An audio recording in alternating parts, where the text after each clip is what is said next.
إن الحمد لله نحمده ونستعينه ونؤمن به ونتوكل عليه ونعوذ بالله من شرور أنفسنا ومن سيئات أعمالنا من يهده الله فلا مضل له ومن يضلل فلا هادي له وأشهد أن لا إله إلا الله وحده لا شريك له وأشهد أن محمدا عبده ورسوله أرسله بالهدى ودين الحق ليظهره على الدين كله ولو كره المشركون اللهم صل على محمد وعلى آل محمد كما صليت على إبراهيم وعلى آل إبراهيم إنك حميد مجيد وبارك على محمد وعلى آل محمد كما باركت على إبراهيم وعلى آل إبراهيم إنك حميد مجيد أما بعد فإن خير الحديث كتاب الله فأحسن الهدي هدي محمد صلى الله عليه وسلم وشر الأمور محدثاتها وكل محدثة بدعة وكل بدعة ضلالة وكل ضلالة في النار يا أيها الذين آمنوا اتقوا الله حق تقاته ولا تموتن إلا وأنتم مسلمون أعوذ بالله من الشيطان الرجيم بسم الله الرحمن الرحيم الذي خلق الموت والحياة ليبلوكم أيكم أحسن عملا وهو العزيز الغفور. പ്രിയമുള്ള സഹോദരന്മാരെ, സഹോദരികളെ, അല്ലാഹുവിൻ്റെ കൽപ്പനകളെ അങ്ങേയറ്റം സൂക്ഷ്മതയോടുകൂടി കൈകാര്യം ചെയ്യണമെന്നും തഖ്വ ഉൾക്കൊണ്ട് ജീവിതത്തെ ചിട്ടപ്പെടുത്തണമെന്നും എന്നോടും നിങ്ങളോടും ആദ്യമായി ഉണർത്തുകയാണ്. അല്ലാഹുവിൻ്റെ കൽപ്പന നിർദ്ദേശങ്ങളെ സഗൗരവം കണക്കിലെടുക്കുകയും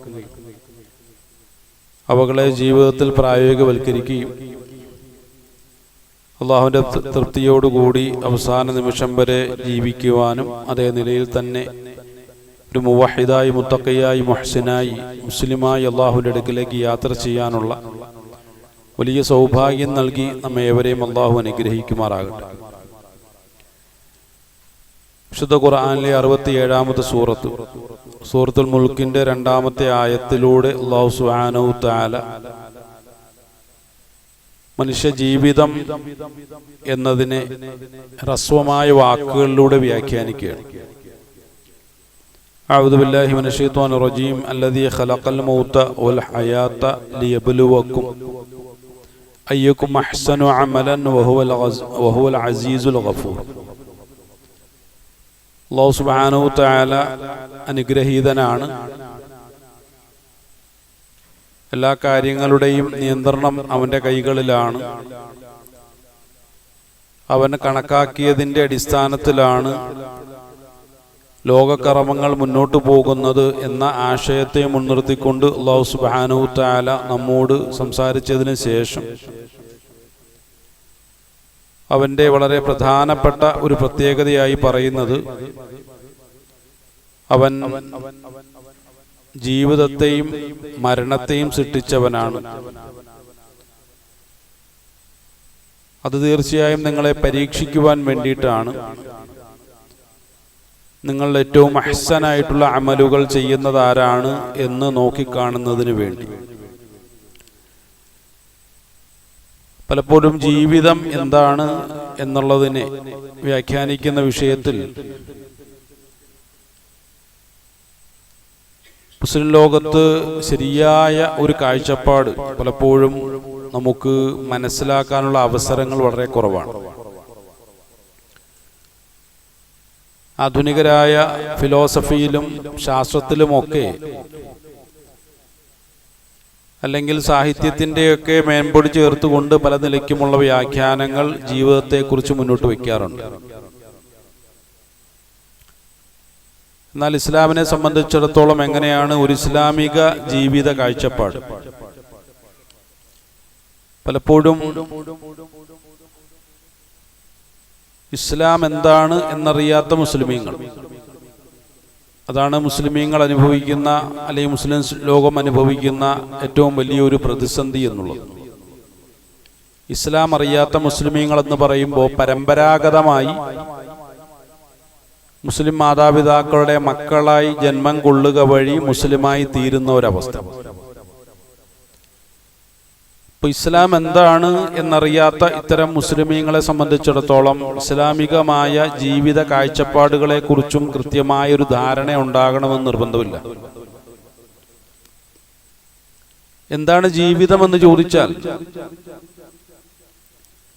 സൂറത്ത് ദാരിയാത്തിലൂടെ അല്ലാഹു സുബ്ഹാനഹു തആല അതിന്റെ ഒരു വശത്തെ വളരെ താത്വികമായ തലത്തിലും അതുപോലെ തന്നെ പ്രായോഗികമായ തലത്തിലും വ്യക്തമാക്കുന്നുണ്ട്. അഊദു ബില്ലാഹി മിനശ് ശൈത്വാനിർ റജീം വമാ ഖലഖതുൽ ജിന്ന വൽ ഇൻസ ഇല്ലാ ലിയഅ്ബുദൂൻ. ജീവിതമെന്നാൽ അത് അല്ലാഹുവിന് വേണ്ടിയിട്ടുള്ള ഇബാദത്താണെന്ന് വ്യക്തമാക്കി. ഒരു മനുഷ്യനെ സംബന്ധിച്ചിടത്തോളം അവന്റെ ജീവിതത്തെ മുഴുവൻ അല്ലാഹുവിന് വേണ്ടി സമർപ്പിക്കുക വഴിയാണ് ആ ഒരു ഇബാദത്ത് എന്നുള്ള തലത്തിലേക്ക് അവന്റെ ജീവിതത്തെ മാറ്റിയെടുക്കാൻ സാധിക്കും. പലപ്പോഴും അത് നമ്മൾ വിശദീകരിച്ചിട്ടുള്ളത്.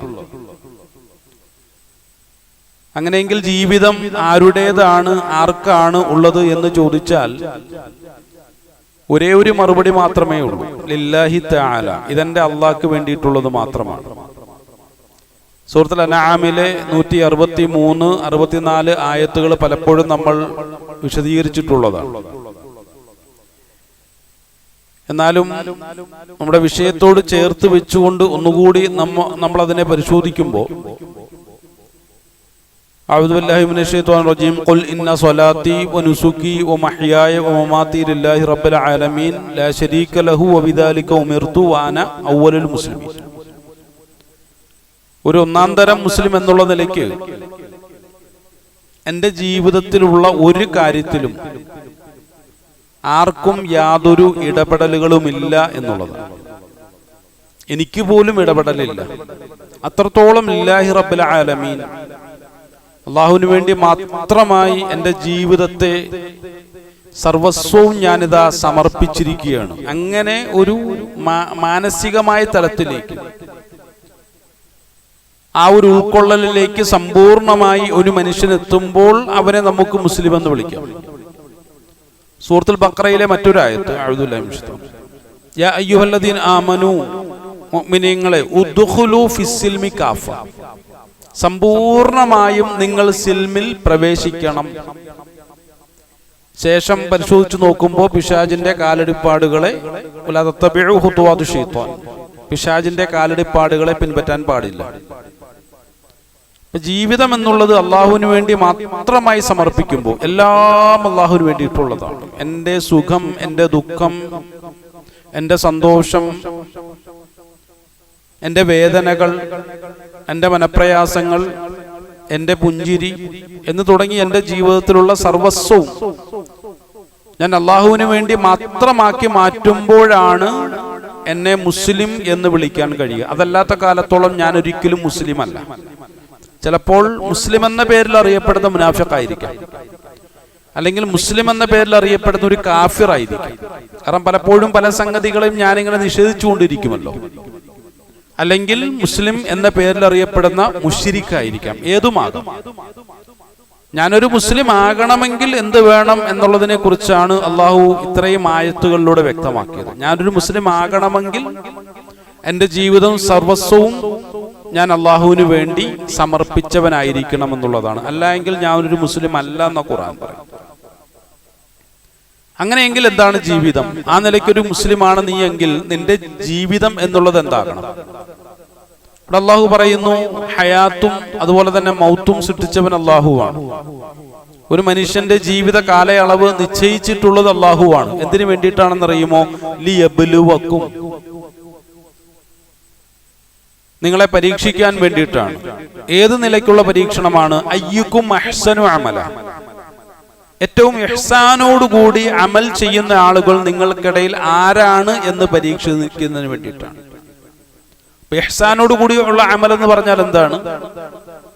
അവിടെയും ഒരു മുസ്ലിം നിർവഹിക്കുന്ന അമൽ എന്നുള്ള തലത്തിലേക്കാണ് അതിന്റെ ചർച്ചകൾ നമ്മെ കൊണ്ടുചെന്നെത്തിക്കുന്നത്. എന്ന് പറഞ്ഞാൽ അള്ളാഹു എന്നെ കാണുന്നുണ്ട്, അള്ളാഹു കണ്ടുകൊണ്ടേയിരിക്കുന്നു എന്ന ബോധത്തോടുകൂടി ഒരു മനുഷ്യൻ ചെയ്യുന്ന അമൽ എന്ന് പറയുമെങ്കിൽ അതാണ് ഇഹ്സാനായിട്ടുള്ള അമൽ എന്ന് പറയുന്നത്. അപ്പൊ നിങ്ങളിൽ ആരാണ് ആ നിലയ്ക്ക് അമലുകൾ ചെയ്യുന്നത്? വലിയൊരു പ്രതിസന്ധി ഘട്ടത്തിലാണ് ഞാനുള്ളത് എങ്കിൽ അള്ളാഹു കൂടുതലായി എന്നെ നിരീക്ഷിക്കും. ഇഹ്സാനോട് കൂടി അമൽ ചെയ്യുന്ന ഒരു അവസ്ഥയിലാണോ ഇപ്പോഴും ഉള്ളത്? അള്ളാഹു എന്നെ കാണുന്നുണ്ട്, അള്ളാഹുവിന്റെ താല്പര്യങ്ങൾക്ക് അനുസൃതമായിട്ടാണ് എൻ്റെ ജീവിതത്തെ ഞാൻ മുന്നോട്ട് കൊണ്ടുപോകേണ്ടത് എന്ന കൃത്യമായ കാഴ്ചപ്പാടോടു കൂടിയാണോ ഞാൻ ജീവിക്കുന്നത് എന്ന് അള്ളാഹു നിരീക്ഷിച്ചുകൊണ്ടേയിരിക്കുകയാണ്. അപ്പൊ ആ നിലയ്ക്ക് എല്ലാം അള്ളാഹുവിന് വേണ്ടി, എല്ലാം അള്ളാഹുവിൽ നിന്ന്. അതിലാണ് ഈമാനികമായ ഒരു തത്വം നമ്മളിലേക്ക്, ആ ഒരു ആശയത്തിലേക്ക്, നമ്മുടെ ജീവിതത്തിലേക്ക് കടന്നു വരുന്നത്. ഖൈരിഹി വശർരിഹി മിനല്ലാഹി തആല. ഇത് ഖൈറായിരുന്നാലും ഷർറായിരുന്നാലും അള്ളാഹുവിൽ നിന്ന് മാത്രം വരുന്നതാണ് എന്നുള്ള ഒരു അവസ്ഥയിലേക്ക് എൻ്റെ ജീവിതത്തെ ഞാൻ മാറ്റിയെടുക്കണമെന്നുള്ളത്. അപ്പൊ അതെനിക്ക് മാറ്റിയെടുക്കാൻ കഴിയുന്ന ഒരു കാര്യമാണോ എന്ന് ചോദിച്ചാൽ അതും എൻ്റെ ഉത്തരവാദിത്വം തന്നെയാണ്. എൻ്റെ ജീവിതത്തിൽ ഉണ്ടാകുന്ന എല്ലാ ഷർറുകളും അള്ളാഹുവിന്റെ തീരുമാനം ഒന്നുകൊണ്ട് മാത്രമായിരിക്കും. എൻ്റെ ഇടപെടലുകൾക്കോ അല്ലാതെ എൻ്റെ തെറ്റായ പ്രവർത്തനങ്ങൾക്കോ അത് കാരണമായി കൂടാന്നുള്ളതാണ്. അങ്ങനെയും സംഭവിക്കാമല്ലോ. എൻ്റെ തെറ്റായ നയനിലപാടുകൾ മൂലം എൻ്റെ ജീവിതത്തിലേക്ക് ധാരാളം ഇടങ്ങേറുകൾ കടന്നു വരാനുള്ള സാധ്യതയുണ്ട്. ഇപ്പൊ എൻ്റെ സാമ്പത്തിക നയം തെറ്റാണ്, സാമ്പത്തിക ഇടപാടുകൾ തെറ്റാണ്, അല്ലെങ്കിൽ എൻ്റെ വൈകാരികമായ തലങ്ങൾ തെറ്റാണ്. അങ്ങനെയെങ്കിൽ ഒരുപാട് ഇടങ്ങേറുകളെ ഞാനായിട്ട് തന്നെ ക്ഷണിച്ചു വരുത്തും. അത് മറ്റൊന്നാണ്. എല്ലാം അള്ളാഹുവിൻ്റെതല്ല. അത് അള്ളാഹ് തന്നെ പലപ്പോഴും വിശുദ്ധ ഖുർആനിൽ തന്നെ വ്യക്തമാക്കിയിട്ടുള്ള കാര്യമാണ്. അതായത് എൻ്റെ കാര്യങ്ങളെല്ലാം 100% ശരിയാണ്.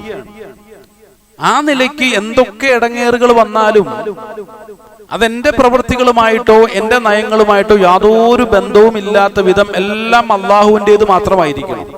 അത് ഏത് ഖൈറായിരുന്നാലും ഏത് ഷർറായിരുന്നാലും. അപ്പൊ ആ നിലയിലേക്ക് എൻ്റെ ജീവിതത്തെ ഞാൻ മാറ്റിപ്പണിയുക എന്നുള്ളതാണ്. അതാണ് ഈമാനികമായ തലം എന്ന് പറയുന്നത്. ആ തലത്തിൽ മാത്രമാണ് ഖൈരിഹി വശർരിഹി മിനല്ലാഹി തആല എന്ന് പറയുന്നത്. അല്ലാതെ എൻ്റെ ജീവിതം കുത്തഴിഞ്ഞ ജീവിതമാണ്, ആ ഒരു തലത്തിൽ ഖൈരിഹി വശർരിഹി മിനല്ലാഹി തആല എന്നുള്ളത് എനിക്ക് നടപ്പിലാക്കാൻ കഴിയില്ല. കാരണം ഞാൻ ഈമാനികമായ തലത്തിലല്ല ഉള്ളത്. ഈമാനികമായ തലത്തിൽ ഉള്ളപ്പോൾ മാത്രമാണ് ആ ഒരു തത്വം എൻ്റെ ജീവിതവുമായി ചേർന്ന് വരുന്നത്. അല്ല എങ്കിൽ അല്ല എന്ന് നമ്മൾ മനസ്സിലാക്കേണ്ടി വരും, വിശുദ്ധ ഖുർആനിലെ പല ആയത്തുകളെയും മുൻനിർത്തിക്കൊണ്ട്. ഇപ്പൊ ഒരു ഉദാഹരണം പറഞ്ഞാൽ, എൻ്റെ സാമ്പത്തിക രംഗം തകർന്നു, സാമ്പത്തികമായി വലിയൊരു പ്രതിസന്ധിയിൽ ഞാനിപ്പോൾ നേരിട്ടുകൊണ്ടിരിക്കുകയാണ്. എന്താണ് കാരണം? പരിശോധിച്ച് നോക്കുമ്പോൾ ഞാൻ പലിശയുമായി ബന്ധപ്പെട്ടിട്ടുണ്ട്. ഇത് അള്ളാഹു കൊണ്ടുവന്ന ഇടങ്ങേറാണോ? അല്ല, ഇത് ഞാനായിട്ട് വരുത്തി വെച്ച ഒന്നാണ്. അതിന് അള്ളാഹുവിനെ പഴി പറയാൻ കഴിയില്ല. കാരണം എന്താണെന്ന് അറിയുമോ? അള്ളാഹു എൻ്റെ ജീവിതത്തിൽ എന്തെങ്കിലും ഒരു ബുദ്ധിമുട്ട് തന്നിട്ടുണ്ടെങ്കിൽ അത് നന്മയാണ്. അതിന്റെ പിന്നിൽ എനിക്ക് ഒരുപാട് നന്മകൾ ഉണ്ടാവും. ഭാവിയിൽ തുടർന്ന് ഒരുപാട് നന്മകൾ ഉണ്ടാവും. വലിയൊരു വിജയത്തിലേക്ക് നയിക്കാനായിട്ടായിരിക്കും ചിലപ്പോ അള്ളാഹു ഈ ഒരു ഇടങ്ങേർ എൻ്റെ ജീവിതത്തിലേക്ക് കൊണ്ടുവരുന്നത്. ഇപ്പൊ പ്രവാചകന്മാരുടെ ജീവിതം പരിശോധിച്ച് നോക്കുക, ബഹുമാന്യരായ സഹാബത്തുൽ കിറാം റളിയല്ലാഹു അൻഹും അവരുടെ ജീവിതം പരിശോധിച്ച് നോക്കുക. അവിടെയൊക്കെ ഈ ഒരു സംഗതി നമുക്ക് കാണാൻ കഴിയും. ഞാനായിട്ട് എന്തെങ്കിലുമൊക്കെ ഒരു ഇടങ്ങേറുകൾ ഉണ്ടാക്കി വെച്ചാൽ അള്ളാഹു പറഞ്ഞ നിയമങ്ങൾക്കും അപ്പുറം, അള്ളാഹു പോകരുതേ എന്ന് പറഞ്ഞ വഴിയിലൂടെ പൈശാചികമായ കാലടിപ്പാടുകളെ എൻ്റെ ജീവിതത്തിന്റെ മാർഗമായി ഞാൻ സ്വീകരിച്ചിട്ടുണ്ടെങ്കിൽ അത് മുഖേന എന്തൊക്കെ ഇടങ്ങേറുകളാണോ എനിക്ക് വരേണ്ടത്, അതിന് അള്ളാഹുവിന് യാതൊരു ഉത്തരവാദിത്വവും ഇല്ല. കാരണം മുൻകൂട്ടി തന്നെ അള്ളാഹു സുബ്ഹാനഹു വ തആല പറഞ്ഞതാണ്, അത് പരാജയത്തിന്റെ വഴിയാണ്, അതിന്റെ പരാജയത്തിന്റെ കയ്പുകൾ നീ അനുഭവിക്കേണ്ടി വരും, അതിന്റെ രുചി നീ അറിയേണ്ടി വരും എന്നുള്ള നിലയ്ക്ക് ധാരാളം ആയത്തുകളിലൂടെ അള്ളാഹു സുബ്ഹാനഹു വ തആല എന്നെ ബോധ്യപ്പെടുത്തിക്കൊണ്ടേയിരിക്കുകയാണ്. എന്നിട്ടും ഞാൻ അത് ഉൾക്കൊള്ളാതെ സ്വയമായിട്ട് തന്നെ എൻ്റെ പരാജയത്തിന്റെ വഴികൾ ഞാൻ തിരഞ്ഞെടുത്തു കഴിഞ്ഞാൽ അത് അല്ലാഹു സുബ്ഹാനഹു തആല പറഞ്ഞിട്ടുള്ള ഒരു പരീക്ഷണമല്ല, മറിച്ച് അതൊരു അദാബായിട്ടാണ് എൻ്റെ ജീവിതത്തിലേക്ക് കടന്നു വരിക. ഇപ്പൊ ജീവിതത്തെ കുറിച്ച് കൃത്യമായ ഒരു കാഴ്ചപ്പാട് നമുക്ക് ആവശ്യമാണ്. പലപ്പോഴും പല ആളുകൾ പറയും, ഇന്ന ഇടകേറുകൾ വന്നു. ഈ അടുത്ത കാലത്ത് ഒരു സുഹൃത്ത് അത് പറഞ്ഞു പോയിട്ടുള്ളതാണെന്ന് തോന്നുന്നു, എന്നാലും വിഷയത്തോട് ചേർത്ത് വെച്ചൊന്നുകൂടി സൂചിപ്പിക്കുകയാണ്. ചെയിൻ സ്മോക്കറായ ഒരു വ്യക്തി, നിരന്തരം സിഗരറ്റ് വലിച്ചുകൊണ്ടേയിരിക്കുന്ന ഒരു വ്യക്തി, അദ്ദേഹത്തെ സന്ദർശിക്കാൻ പോയി. എന്താണ് പ്രശ്നം? അദ്ദേഹം ക്യാൻസർ പേഷ്യന്റ് ആണ്, ക്യാൻസർ രോഗം ബാധിച്ചു. അങ്ങനെ അദ്ദേഹത്തിന്റെ ഒരു സുഹൃത്ത് അദ്ദേഹത്തെ കാണാൻ പോയപ്പോ പറഞ്ഞു, എല്ലാം അള്ളാഹുവിന്റെ വിധി എന്ന് പറയുകയാണ്. ഇത് അള്ളാഹുവിന്റെ വിധിയാണോ? വളരെ കൃത്യമായിട്ട് സിഗരറ്റ് പാക്കറ്റിൽ തന്നെ എഴുതി വെച്ചിട്ടുണ്ട്, ഇത് നിന്റെ ഹെൽത്തിന് പ്രശ്നമാണ്, ഇത് ക്യാൻസർ പോലുള്ള രോഗങ്ങൾക്ക് സാധ്യത കൂട്ടുന്ന ഒന്നാണ്. ഭൗതികമായ സകലമാന ബോധവൽക്കരണങ്ങളിലും അത്തരം ആശയം മനസ്സിലാക്കാഞ്ഞിട്ടല്ല, അത്തരം സത്യങ്ങൾ മനസ്സിലാക്കാഞ്ഞിട്ടല്ല, മനഃപൂർവ്വം എന്റെ കേവലം ഒരു ആസ്വാദനത്തിൽ ഞാൻ അടിമപ്പെട്ടു പോയതിന്റെ കാരണത്താൽ എനിക്കിത് നിർത്താൻ കഴിയാതെ ഞാൻ നിരന്തരം ഇതിന്റെ ഒരാളായി മാറിയത് കൊണ്ട് ഞാനൊരു ക്യാൻസർ പേഷ്യന്റായി മാറി എന്നല്ലേ പറയേണ്ടത്? അവിടെയും അള്ളാഹുവിന് പഴിചാരുകയാണോ വേണ്ടത്? ഇങ്ങനെ നമ്മുടെ ജീവിതത്തിൽ സംഭവിക്കുന്ന ധാരാളം തെറ്റുകുറ്റങ്ങളുണ്ട്.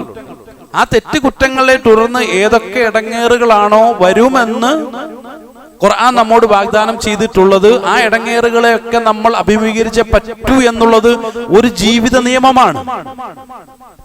അതല്ലാതെ സ്വാഭാവികമായി നമ്മുടെ ജീവിതത്തിൽ ഉണ്ടാകുന്ന ചില ബുദ്ധിമുട്ടുകൾ ഉണ്ടാവും, നമ്മൾ അഭിമുഖീകരിക്കേണ്ടി വരുന്ന ചില പ്രശ്നങ്ങളുണ്ടാവും.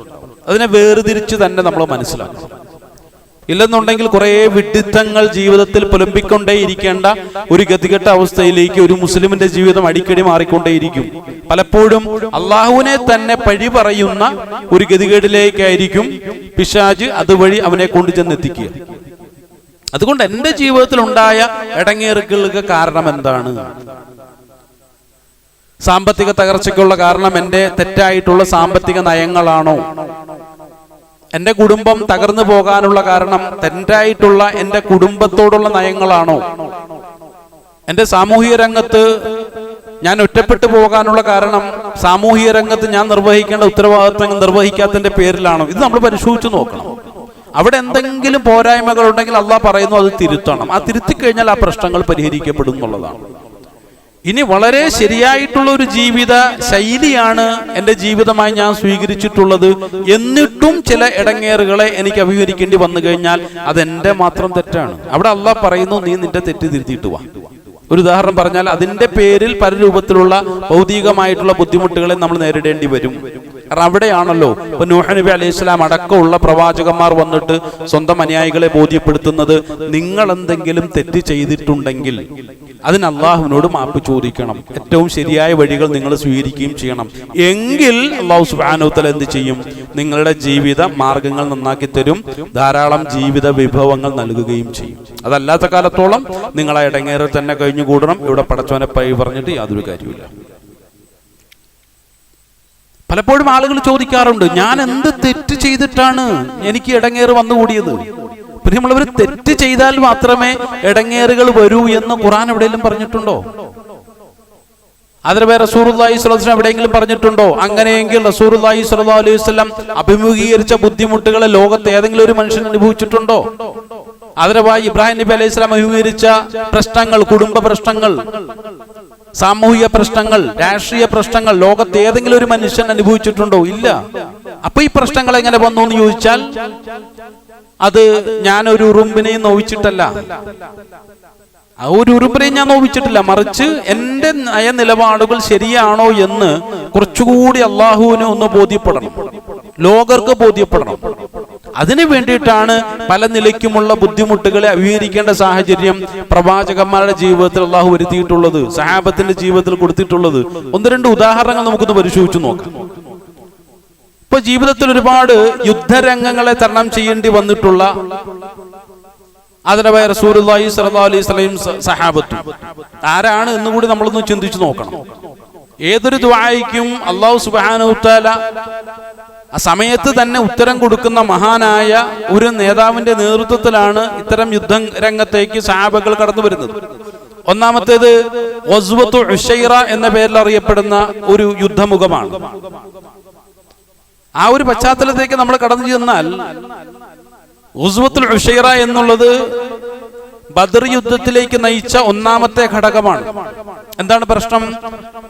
മക്കയിൽ നിന്നും മുഹാജിറുകളായ സ്വഹാബത്ത് മദീനയിലേക്ക് വന്നപ്പോൾ അവരുടെ കയ്യിലുണ്ടായിരുന്ന സമ്പത്തെല്ലാം മക്കക്കാർ പിടിച്ചു വെച്ചു. ഇത് കൊണ്ടുപോകാൻ പാടില്ല എന്ന് പറഞ്ഞു. അത് അതിക്രമപരമായ ഒരു നയനിലപാടുകളാണ് മക്കക്കാർ സ്വീകരിച്ചിട്ടുള്ളത്. മക്കയിൽ ജനിച്ച കുഞ്ഞുങ്ങളെ പോലും പിടിച്ചു വെച്ചു. അത്രമാത്രം ക്രൂരമായിട്ടുള്ള സമീപനങ്ങൾ അവർ പുലർത്തി. മക്കക്കാരുടെ അവകാശപ്പെട്ട സമ്പത്ത് എവിടെയുണ്ട്? മക്കയിലുണ്ട്. അവരാണ് മദീനയിലേക്ക് വന്നിട്ടുള്ളത്, അവരെയാണ് മുഹാജിറുകളായ സ്വഹാബത്ത് എന്ന് നമ്മൾ പലപ്പോഴും പറയാറുള്ളത്. അപ്പൊ സ്വാഭാവികമായിട്ട് ആ സമ്പത്ത് തിരിച്ചെടുക്കണം. അള്ളാഹു അനുമതി കൊടുത്തു, മക്കക്കാരിൽ നിന്നും ആ സമ്പത്ത് പിടിച്ചെടുക്കണം. അതിനുവേണ്ടി എന്ത് ചെയ്തു? ദുൽ ഉശൈറ എന്ന സ്ഥലത്ത് അബൂ സുഫിയാനും സംഘവും ഈ ഇവരുടെ അടുക്കൽ നിന്നും കൊള്ളയടിക്കപ്പെട്ടിട്ടുള്ള പിടിച്ചു വെക്കപ്പെട്ടുള്ള സമ്പത്തുമായി സിറിയയിലേക്ക് കച്ചവട യാത്ര ചെയ്യുന്നുണ്ട്. അപ്പൊ സിറിയയിലേക്കുള്ള കച്ചവട യാത്ര ദുൽ ഉശൈറ വഴിയാണ് കടന്നു പോകുന്നത്. അപ്പൊ അത് പിടിച്ചെടുക്കണം. മാന്യമായ ഒരു പിടിച്ചെടുക്കലാണല്ലോ, ന്യായമാണല്ലോ, നീതിയാണല്ലോ. അതിനുവേണ്ടി എന്ത് ചെയ്തു? വളരെ കുറഞ്ഞ ആളുകളാണ് അബൂ സുഫിയാന്റെ നേതൃത്വത്തിൽ ഈ കച്ചവട കാരവനുമായിട്ട് കടന്നു പോകുന്നത്. 40 പേര് മാത്രമേ ഉള്ളൂ. റസൂലുള്ളാഹി സ്വല്ലല്ലാഹു അലൈഹി വസല്ലം 150 അല്ലെങ്കിൽ 200, ചരിത്രകാരന്മാർക്ക് വ്യത്യസ്തമായ അഭിപ്രായങ്ങളുണ്ട്. ഇത്രയും പേരടങ്ങുന്ന സഹാബത്തിന് എന്ത് ചെയ്തു? ദുൽ ഉശൈറയിലേക്ക് അയച്ചുവെങ്കിലും അതിസമർത്ഥമായിട്ട് എന്ത് ചെയ്തു? കച്ചവട യാത്രാ തന്ത്രങ്ങൾ വളരെ നന്നായിട്ട് അറിയാവുന്ന വിദഗ്ധനായ അബൂ സുഫിയാൻ കടന്നു കളഞ്ഞു, അവരെ വെട്ടിച്ച് കടന്നു കളഞ്ഞു. ഇവിടെ എന്താ സംഭവിച്ചേ? അള്ളാഹുവിന് വേണമെങ്കിൽ സഹായിച്ചുകൂടെ? അള്ളാഹു എന്തിനാ ഇവരെ ഇട്ട് ഇടങ്ങേറാക്കുന്നത്? മറ്റൊന്ന്, അവരിന്നെ തിരിച്ചു വരാൻ പോകുന്നത് റമദാൻ മാസത്തിലാണ്. റമദാൻ മാസത്തിൽ തിരിച്ചവർ വരുന്നത് വലിയ സമ്പത്തുമായിട്ടാണ്. കാരണം അവിടെ നിന്നും കുന്തിരിക്കം പോലുള്ള അന്ന് ലോകത്ത് വിപണിയിൽ ഏറ്റവും അധികം വിലയുള്ള വസ്തുക്കളാണ്, വിപണന വസ്തുക്കളുമായിട്ടാണ് അവർ സിറിയയിലേക്ക് പോയിട്ടുള്ളത്. സിറിയ പോർട്ട് എന്ന് പറഞ്ഞു കഴിഞ്ഞാൽ യൂറോപ്യൻ രാജ്യങ്ങളിൽ നിന്നുള്ള, ആഫ്രിക്കയിൽ നിന്നുള്ള എല്ലാ കപ്പലുകളും അടുക്കുന്ന വലിയൊരു പോർട്ടാണ് ഇത്. ഹാഷിം എന്ന് പറയുന്ന, ബനു ഹാഷിം എന്ന് പറയുന്ന മഹാനായ ഒരു പൂർവ്വപിതാവാണ് ഈ റൂട്ട് കണ്ടെത്തിയിട്ടുള്ളത്. അത് മറ്റൊരു വിഷയമാണ്. എന്തായിരുന്നാലും ഈ കച്ചവട യാത്ര കഴിഞ്ഞ് തിരിച്ചു വരുമ്പോ 1000-ഓളം ഒട്ടകങ്ങൾ ഈ യാത്രയിലുണ്ടാവും. 1000-ഓളം ഒട്ടകം. ഒരൊട്ടകം എന്നൊക്കെ പറഞ്ഞാൽ ഇന്നത്തെ കാലത്ത് വിലയിരുത്തപ്പെടുന്ന, സാമ്പത്തിക വിദഗ്ധർ വിലയിരുത്തപ്പെടുന്നത് ഒരു മെഴ്സിഡസ് ബെൻസിനോളം വരും എന്നാ പറയാം. ഇന്ന് നമ്മളത് എങ്ങനെയാ കാണുന്നത്? അതേപോലെയായിരുന്നു അന്ന് ആ പഴയ കാലഘട്ടങ്ങളിൽ അറബികൾ അതിനെ നോക്കിക്കണ്ടിരുന്നത്. അത്രത്തോളം വിലപിടിപ്പുള്ളതാണ് ഓരോ ഒട്ടകങ്ങളും. അങ്ങനെയുള്ള ആയിരക്കണക്കിന് ഒട്ടകങ്ങൾ, 50,000-ഓളം സ്വർണ്ണ നാണയങ്ങൾ, അതുപോലെ തന്നെ ഇതിനെയൊക്കെ നയിച്ചു ധാരാളം സമ്പത്ത് വേറെയും. ഇതിനെയൊക്കെ നയിച്ചു കൊണ്ടുവരുന്നതോ വെറും 40 ആളുകൾ മാത്രം. അവിടെ എന്ത് ചെയ്തു? റസൂലുള്ളാഹി സ്വല്ലല്ലാഹു അലൈഹി വസല്ലം വീണ്ടും സൈന്യത്തെ നയിച്ചുകൊണ്ട് ബദർ എന്ന് പറയുന്ന ആ ഒരു പ്രദേശം, ഒരു കിണറാണ്, ആ കിണർ കുത്തിയ ആളുടെ പേരാണ് ബദർ എന്നുള്ളത്. അപ്പൊ അദ്ദേഹത്തിന്റെ പേരിൽ അറിയപ്പെടുന്ന ആ ഒരു കിണറിന്റെ സ്ഥാനത്തേക്ക് ഇവർ വരും. അപ്പൊ എല്ലാം ഒരു റെസ്റ്റിംഗ് പോയിന്റ് ആണ്. അവിടത്തേക്ക് ആളുകൾ വരും. റസൂലുള്ളാഹി വളരെ വിദഗ്ധമായിട്ട് അതിനടുത്തെത്തിയിട്ട് എന്ത് ചെയ്തു? 2 നിരീക്ഷകരെ പറഞ്ഞു വെച്ചു. ഈ 2 നിരീക്ഷകർ അവിടെ എത്തി. അവിടെ നോക്കുമ്പോൾ തന്ത്രപരമായിട്ട് അന്വേഷിക്കണമല്ലോ. അപ്പൊ ആ നിലയ്ക്ക് ഇങ്ങനെ അന്വേഷിച്ച് നോക്കുമ്പോൾ കുറച്ച് പെൺകുട്ടികൾ അവിടെ ജോലി ചെയ്യുന്നുണ്ട്. അവരോട് അന്വേഷിച്ചപ്പോൾ അബൂ സുഫിയാൻ സംഘവും ഉടൻ തന്നെ ഇവിടെ എത്തുമെന്നുള്ള വിവരം കിട്ടി. ഉടൻ തന്നെ ഇവർ തിരിച്ചുപോയി റസൂലുള്ളാഹി സ്വല്ലല്ലാഹു അലൈഹി വസല്ലം പറഞ്ഞു. അപ്പൊ 40 പേരെ കീഴടക്കാൻ വളരെ എളുപ്പമാണ്. രക്തച്ചൊരിച്ചിലിന്റെ പോലും ആവശ്യമില്ലല്ലോ, സമ്പത്ത് പിടിച്ചെടുത്താൽ മതി. പക്ഷേ എന്ത് ചെയ്തു? ഈ കച്ചവട കാരവനെ ദൂരെ നിർത്തിയിട്ട് ഈ രംഗത്ത് വളരെ വിദഗ്ധനായ അബൂ സുഫിയാൻ എന്ത് ചെയ്തു? പതുക്കെ കടന്നു വന്നു. ഇവർ പോയതിന്റെ തൊട്ടുടനെയാണ് ഈ സംഭവം നടക്കുന്നത്. നമുക്ക് അത്ഭുതം തോന്നുന്നു, ചരിത്രം പരിശോധിക്കുമ്പോൾ അത്ഭുതം തോന്നുന്നു. അപ്പൊ അവിടെ വന്ന് ഇങ്ങനെ ഇവരോട് കാര്യങ്ങളൊക്കെ അന്വേഷിച്ചപ്പോൾ 2 വ്യക്തികൾ, അന്യനാട്ടുകാരായിട്ടുള്ള 2 വ്യക്തികളോട് വന്നിരുന്നുവെന്നും അങ്ങനെ അവരെവിടെയാണ് മൃഗത്തെ പാർക്ക് ചെയ്തിരുന്നെന്ന് പരിശോധിച്ച് നോക്കി. അവിടെ ചെന്ന് നോക്കുമ്പോഴത്തേക്കും അവിടെ ഒട്ടകത്തിന്റെ കാഷ്ടം കണ്ടു. അതൊന്ന് എടുത്ത് ഇങ്ങനെ പരിശോധിച്ച് നോക്കി. അതിനുള്ളിൽ അജുവയുടെ കുരു കണ്ടു. അപ്പൊ അജുവ എവിടെയാണ് വിളയുന്നത് പരിശോധന? മദീനയിൽ. അപ്പോൾ തന്നെ മനസ്സിലായി മദീനയിൽ നിന്നും 2 പേര് വന്നു. ഇത് വേറെ ആരുമല്ല, ഇത് ഞങ്ങളെ പൂട്ടാൻ വേണ്ടിയിട്ട് മുഹമ്മദിനെ നേതൃത്വം സല്ലല്ലാഹു അലൈഹി വസല്ലം വന്നിട്ടുള്ള സഹാബത്താണ്, ഒരു സംശയമില്ല. എത്ര കൃത്യമായിട്ട് ആ നിരീക്ഷണം പരിശോധിച്ചു. അത്രമാത്രം നിരീക്ഷണ രംഗത്ത് വലിയ കഴിവും പ്രാപ്തിയുള്ളവരാണ് അവർ. ഇപ്പോൾ സാധാരണ നമ്മൾ ഈ മുശ്രിക്കീങ്ങളുടെ കുറ്റങ്ങൾ മാത്രം പറഞ്ഞു പോകുമ്പോൾ അവരുടെ കഴിവുകൾ പലപ്പോഴും അവിടെ നമ്മളെന്താണ് മറഞ്ഞു കിടക്കുകയാണ് ചെയ്യുന്നത്. അതുകൂടി നമ്മൾ വേറിട്ട രൂപത്തിൽ നിന്ന് പഠിക്കണം. അപ്പോഴാണ് റസൂലുള്ളാഹി സ്വല്ലല്ലാഹു അലൈഹി വസല്ലം ആരാണെന്ന് കുറിച്ച് കൂടുതൽ വ്യക്തമാകുക. അതുപോലെ റസൂലുള്ളാഹി സ്വല്ലല്ലാഹു അലൈഹി വസല്ലമയോടൊപ്പം സഹാബത്ത് ആരാണ്, അവരുടെ കഴിവ് എന്താണെന്നുള്ള കാര്യം കൂടുതൽ നമ്മൾ വ്യക്തമാകുക. പറഞ്ഞ വിഷയം, അത്രമാത്രം നിരീക്ഷണ പാഠവുമുള്ള അബൂ സുഫിയാൻ എതിർത്ത് നോക്കുമ്പോൾ അജുവയുടെ കുര കണ്ടു. അപ്പൊ തന്നെ എന്ത് ചെയ്തു? മറ്റൊരു വഴിയിലൂടെ, ചെങ്കടൽ പാതയുടെ വഴികളിലൂടെ വളരെ വിദഗ്ധമായിട്ട് എന്ത് ചെയ്തു? മക്കയിലേക്ക് സുരക്ഷിതമായത് എത്തിച്ചു. അള്ളാഹു എന്തുകൊണ്ട് സഹായിച്ചില്ല? ഇന്നത്തെ കാലത്താണെങ്കിൽ അപ്പൊ തന്നെ വാട്സാപ്പിലും യൂട്യൂബിലും ഒക്കെ ചർച്ച വരും. അള്ളാഹു എന്തുകൊണ്ട് അബൂ സുഫിയാനെ സഹായിച്ചു, എന്തുകൊണ്ട് റസൂലുള്ളാഹി സ്വല്ലല്ലാഹു അലൈഹി വസല്ലം സഹായിച്ചില്ല? അപ്പൊ തന്നെ ചർച്ചയാണ്. അപ്പൊ അതിൽ നിന്നും കുറെ നിരീശ്വരവാദികൾ രൂപപ്പെടും. അതാണല്ലോ ഇന്നത്തെ കാലം എന്ന് പറയുന്നത്. അപ്പൊ എന്തുകൊണ്ട് സഹായിച്ചില്ല എന്ന് ചോദിച്ചു കഴിഞ്ഞാൽ അവിടെ അള്ളാഹുവിന് കൃത്യമായൊരു തീരുമാനമുണ്ട്. ഇവരാരും തെറ്റ് ചെയ്തിട്ടൊന്നുമല്ല. പക്ഷെ ഇവരുടെ ഭാഗത്ത് എന്തെങ്കിലും ചെറിയ ചെറിയ ഭൗതികമായ വീഴ്ചകൾ വന്നെങ്കിൽ പോലും അള്ളാഹു അവർക്ക് പുറത്തു കൊടുക്കും. പക്ഷേ ഭൗതികമായ പ്രയാസങ്ങൾ അവരനുഭവിച്ചേ പറ്റൂ എന്നുള്ളതാണ്. ഇവിടെ നിരീക്ഷണത്തിന്റെ വിഷയത്തിൽ എന്തെങ്കിലും ഒരു കരുതൽ ഇവർക്ക് നഷ്ടപ്പെട്ടു പോയിട്ടുണ്ടെങ്കിൽ അത് അനുഭവിച്ചേ പറ്റൂ എന്നുള്ളതാണ്. മറ്റൊന്ന് ഉഹദ് യുദ്ധ ചരിത്രം നമ്മളൊന്ന് പരിശോധിച്ച് നോക്കാം. സഹിക്കാൻ കഴിയാത്ത ഒരു ചരിത്ര പശ്ചാത്തലമാണ്. നമ്മൾ പലപ്പോഴും കേൾക്കുന്ന വാർത്തകൾക്കപ്പുറമാണ് ആ ചരിത്രം കിടക്കുന്നത്. കാരണം പലപ്പോഴും ശരിയായ ചരിത്രത്തിന്റെ വഴികളിലൂടെ അത് അന്വേഷിക്കുമ്പോഴാണ് അതിന്റെ ഭീകരതയും അതിന്റെ ബുദ്ധിമുട്ടും ഒക്കെ നമുക്ക് മനസ്സിലാക്കാൻ കഴിയുക. അപ്പൊ ചരിത്രത്തിലേക്ക് കിടക്കല്ല. അവരുടെ ഭാഗത്ത് സംഭവിച്ച ചെറിയൊരു തെറ്റ് എല്ലാവർക്കും അറിയാവുന്ന ചരിത്രമാണ്. ആ ഒരു തെറ്റിനെ മുൻനിർത്തിക്കൊണ്ട് ഖാലിദ് ഇബ്നു വലീദും സംഘവും ഒരു 100 പേരടങ്ങുന്ന ഒരു സംഘം ആ ജബലുൽ റൂമാത്ത് എന്ന മലയ്ക്ക് അപ്പുറത്തിലൂടെ വളരെ വിദഗ്ധമായിട്ട് അവർ ഒളിച്ചിരുന്നിട്ട് ആ ജബൽ റൂമാത്തിൽ നിന്നും സഹാബത്ത് ഇറങ്ങാൻ കാത്തിരുന്നു. അങ്ങനെ അവർ ഇറങ്ങി തുടങ്ങിയപ്പോൾ വളരെ വിദഗ്ധമായിട്ട് ആ മലയുടെ മറുഭാഗത്തിലൂടെ സഞ്ചരിച്ച് എന്ത് ചെയ്തു? റസൂലുള്ളാഹി സ്വല്ലല്ലാഹു അലൈഹി വസല്ലമയുടെ ആ ഒരു കേന്ദ്രമാക്കിക്കൊണ്ട് അവർ സഞ്ചരിച്ചു. പിന്നീട് നിറഞ്ഞ് സഹിക്കാൻ കഴിയാത്ത പോരാട്ടം. റസൂലുള്ളാഹി സ്വല്ലല്ലാഹു അലൈഹി വസല്ലമയ്ക്ക് സംഭവിച്ച നഷ്ടങ്ങൾ, പ്രയാസങ്ങൾ, ശാരീരികമായ ബുദ്ധിമുട്ടുകൾ, വേദനകളെല്ലാം നമ്മൾ മനസ്സിലാക്കിയിട്ടുള്ളവരാണ്. അപ്പൊ ഈ സമയത്ത് എന്തുകൊണ്ട് അള്ളാഹു അവരെ സഹായിച്ചില്ല എന്നുള്ളതാണ്. പലപ്പോഴും നമുക്കെന്താ അറിയൂ, നമ്മളുടെ ജീവിതത്തിൽ സംഭവിക്കുന്ന തെറ്റുകൾക്ക് ഉള്ള അനുഭവം ഈ ലോകത്ത് വെച്ച് നമ്മൾ അനുഭവിച്ചേ പറ്റൂ എന്നുള്ള ഒരു കൃത്യമായ പാഠമാണ് ഈ സംഭവങ്ങളൊക്കെ നമ്മളെ ബോധ്യപ്പെടുത്തുന്നത്. അള്ളാഹുവിനെ സഹായിച്ചുകൂടെ? പെട്ടെന്ന് തന്നെ ഖാലിദ് ഇബ്നു വലീദും സംഘവും വരുന്നു. പെട്ടെന്ന് അള്ളാഹു സുബ്ഹാനഹു വ തആല മലായികത്തുകളെ അയക്കുന്നു. അപ്പൊ തടഞ്ഞുകൂടെ എന്നുള്ളതാണ്. തടയാൻ പാടില്ല. അള്ളാഹ് അങ്ങനെ തടയില്ല.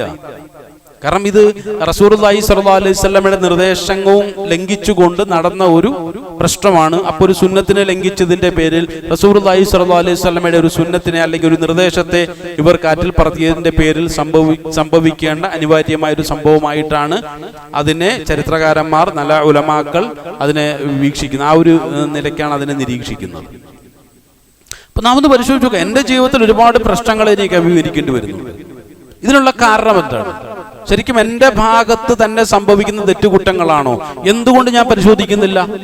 അല്ലാതെ എനിക്ക് ഇങ്ങനെ ഒരു വിധി വന്നു, എനിക്കിങ്ങനെ ഒരു ഇറങ്ങേറ് വന്നു, ഞാൻ സാമ്പത്തികമായ തകർച്ചയിലാണ്, എന്റെ ഭാര്യ എങ്ങനെയാണ്, എന്റെ മക്കൾ ഇങ്ങനെയാണ് എന്ന് പറഞ്ഞ് നിരന്തരം നമ്മുടെ ജീവിതത്തോട് നമ്മളിങ്ങനെ കയർത്തുകൊണ്ടേയിരിക്കുകയാണ്. കൂട്ടത്തിൽ അള്ളാഹുവിനെയും അത്യാവശ്യം തെറ്റുകുറ്റങ്ങൾ പറയും. അപ്പൊ നമുക്കറിയാമല്ലോ, പല നിലയ്ക്കുമുള്ള പ്രകൃതി ക്ഷോഭങ്ങൾ ഉണ്ടാകുന്ന സമയത്ത് അവിടെയും കുഴപ്പം അള്ളാഹുവാണ്. ഔദുല്ല പടച്ചവൻ കാക്കട്ടെ. എല്ലാത്തിനും പഴി പറയാൻ ഒരു അള്ളാഹ് മാത്രമാണ്. എല്ലാവർക്കും കുറ്റപ്പെടുത്താൻ ഒരു അള്ളാഹ് മാത്രമാണ്. അപ്പൊ എന്റെ ഭാഗം 100% ശരിയാണോ? ഇപ്പൊ ചൂരൽമല സംഭവിച്ച അപകടം, എന്താ പ്രശ്നം? ഇവിടെ മനുഷ്യരെല്ലാം ഒക്കെയാണോ? 100% അവർ പ്രകൃതിക്കെതിരെ കടന്നാക്രമണം നടത്തിയിട്ടില്ല. അവർ ആ മലയെ പരിസ്ഥിതി അവർ ചോദ്യം ചെയ്തിട്ടില്ല. 100% മനുഷ്യന്റെ പ്രവൃത്തികളൊക്കെ 100% ശരിയാണോ? എന്താണ് മനുഷ്യൻ ഈ തെറ്റുകുറ്റങ്ങളെല്ലാം കാട്ടിക്കൂട്ടിയിട്ട് അവസാനം എല്ലാം അള്ളാഹുവിന്റെ തലയിൽ കൊണ്ടേ വെക്കുന്നത്? പ്രിയമുള്ളവരെ, പലപ്പോഴും തെറ്റായ നമ്മുടെ കാഴ്ചപ്പാടുകളാണ്. അള്ളാഹു സുബ്ഹാനഹു വ തആല എന്റെ ജീവിതത്തെ നന്നാക്കി തരും, അള്ളാഹ് വഅദ ചെയ്തൊരു കാര്യമാണ്.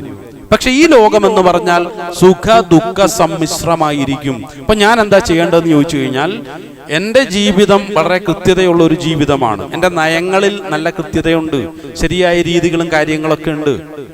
എന്നിട്ടും എന്തെങ്കിലും ഇടങ്ങേറുകൾ എന്റെ ജീവിതത്തിലേക്ക് സംഭവിച്ചാൽ ഉറപ്പിച്ചോളൂ, ഇത് അള്ളാഹുവിന്റെ തീരുമാനമാണ്.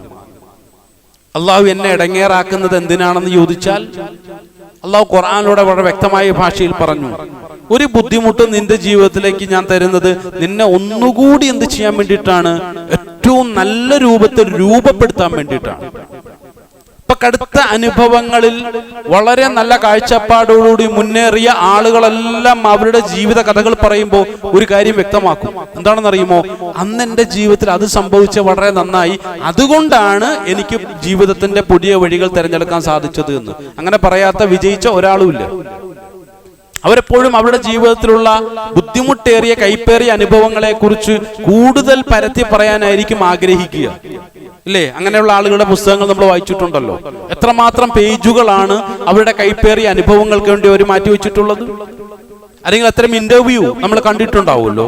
എത്രമാത്രം സമയങ്ങളാണ് അവരുടെ ഇന്റർവ്യൂവിൽ അവർ ഇത്തരം ദുരനുഭവങ്ങളെ, അവരുടെ ജീവിതത്തിലുണ്ടായ ആ ഒരു കയ്യേറിയ അനുഭവങ്ങളെ കുറിച്ച് വിശദീകരിക്കാൻ വേണ്ടി മാറ്റിവെച്ചിട്ടുണ്ടാവുക. അവരൊക്കെ വ്യക്തമാക്കുന്നത് ഈ ജീവിത സാഹചര്യത്തിലും വളരെ ശരിയായ നിലപാടുകൾ ഞാൻ സ്വീകരിച്ചതുകൊണ്ട് മാത്രമാണ് എനിക്കപ്പോൾ വിജയിക്കാൻ സാധിച്ചത് എന്ന് അവർ പറയുമ്പോൾ അവരുടെ മുഖത്ത് അങ്ങേയറ്റത്തെ അഭിമാനം തുളുമ്പിയിട്ടുണ്ടാവും. പ്രിയമുള്ളവർ, ഇതാണ് ജീവിതം. അല്ലാതെ എൻ്റെ ജീവിതത്തിൽ ബുദ്ധിമുട്ടുണ്ടാകാൻ പാടില്ല, ഇടങ്ങേറുകളൊന്നും ഉണ്ടാകാൻ പാടില്ല. ഇനി എന്തെങ്കിലും ഇടങ്ങേറുകൾ ഉണ്ടായാൽ തന്നെ അതൊക്കെ അള്ളാഹുവിന്റെ കുഴപ്പമാണ് എന്ന് തെറ്റിദ്ധരിക്കുന്നതിനും അപ്പുറം അവിടെയാണ് അള്ളാഹ് പറഞ്ഞത്, ജീവിതം എന്നുള്ളത് അത് ഹയാത്തും മൗത്തും ഒക്കെ സൃഷ്ടിച്ചത് അള്ളാഹുവാണ്. നിങ്ങളിൽ ഈ സന്ദർഭങ്ങളിലൊക്കെ ഏറ്റവും അഹ്സനായി അമൽ ചെയ്യുന്നവൻ ആരാണ്? ഒരു ബുദ്ധിമുട്ട് ഞാൻ തന്നു, ആ ബുദ്ധിമുട്ട് അള്ളാഹുവിൽ നിന്നുള്ളത് മാത്രമാണ്, എൻ്റെ ഭാഗത്ത് പ്രശ്നങ്ങളൊന്നും ഉണ്ടായിട്ടില്ല എന്ന ശരിയായ ബോധത്തോടുകൂടി. അതല്ല, എൻ്റെ ഭാഗത്ത് സംഭവിച്ച ചില പ്രശ്നങ്ങളാണ്, അങ്ങനെയെങ്കിൽ ഞാൻ എന്ത് ചെയ്യുക? അത് മാറ്റിക്കളയുക. അപ്പൊ അള്ളാഹു എൻ്റെ ജീവിതത്തെ ശരിയാക്കുന്നുണ്ടോ എന്ന് നമ്മൾ പരിശോധിച്ച് നോക്കുക. ഞാൻ എൻ്റെ ജീവിതത്തെ ശരിയായ ദിശയിലൂടെ പറഞ്ഞു വിട്ടിട്ടും എൻ്റെ പ്രശ്നങ്ങളെ അള്ളാഹു മാറ്റുന്നില്ല എങ്കിൽ ആ പ്രശ്നം എനിക്ക് അനിവാര്യമാണ്. ആ പ്രശ്നം എനിക്ക് അനിവാര്യമാണ്, എൻ്റെ ജീവിതത്തിൽ അത്യാവശ്യമാണ്. കാണുന്നതെന്നറിയോ, ഇത് വിജയത്തിനുള്ള ഒരു വഴിയായി അള്ളാഹു എൻ്റെ മുന്നിൽ വെച്ചിട്ടുള്ളതാണ്. കാരണം ഞാൻ വളരെ സ്വസ്ഥമായി ഇങ്ങനെ ഒരു നേർരേഖയിൽ പോയിക്കൊണ്ടിരിക്കുകയാണ് എന്ന് വിചാരിക്കുക. ഒരു നേർരേഖയിൽ പോയിക്കൊണ്ടിരിക്കുകയാണ്, സ്വസ്ഥമാണ്, സമാധാനമാണ്. പക്ഷെ അള്ളാഹു എന്ത് ചെയ്തു? എൻ്റെ മുന്നിൽ ഒരു പ്രതിബന്ധം വെച്ചു. എന്തിനാണെന്നറിയോ? ഞാനൊന്ന് വളഞ്ഞ് മുകളിലേക്ക് കയറും, അതിന് വേണ്ടിയിട്ടാണ്. കാരണം എന്താണെന്നറിയോ? എൻ്റെ വിജയം മുകളിലാണുള്ളത്. അപ്പൊ അള്ളാഹു എന്നെ വിജയത്തിലേക്ക് നയിച്ചതാണോ തെറ്റ്? ആ വിജയം കണ്ടെത്താൻ എന്നെ കൊണ്ട് സാധിച്ചിട്ടില്ല.